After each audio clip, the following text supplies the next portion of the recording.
שני נעלמים, והיה בי שני נעלמים, זה כל כך קל ונעים. בואו תראו איך ישורון מדגים, בבקשה ישורון! בסדר, בוא נראה. 2x ועוד 4i בחזקת מאוין שווה 9 דיפרנציאלית. ספקדום, פתרתי. טוב ישורון, זה היה קל! יש לי בעיה יותר קשה, קצת מסובכת ומתישה, לא שני נעלמים אלא 3. ישורון, בבקשה!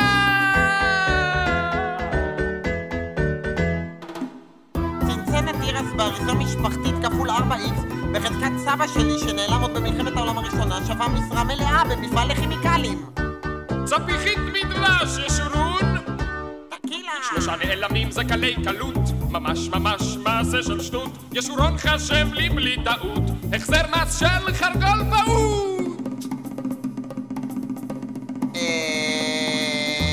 דודי, אותו חרגול היה שכיר או עצמאי? עצמאי, עד כמה שזה אפשרי.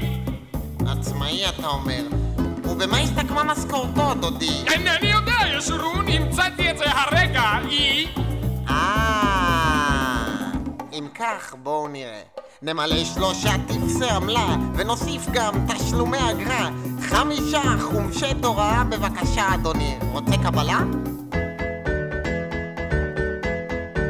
תביא לה! איזה אחיין גאון יש לי. רב תודות לך, דודי. עכשיו הזמן לומר שלום.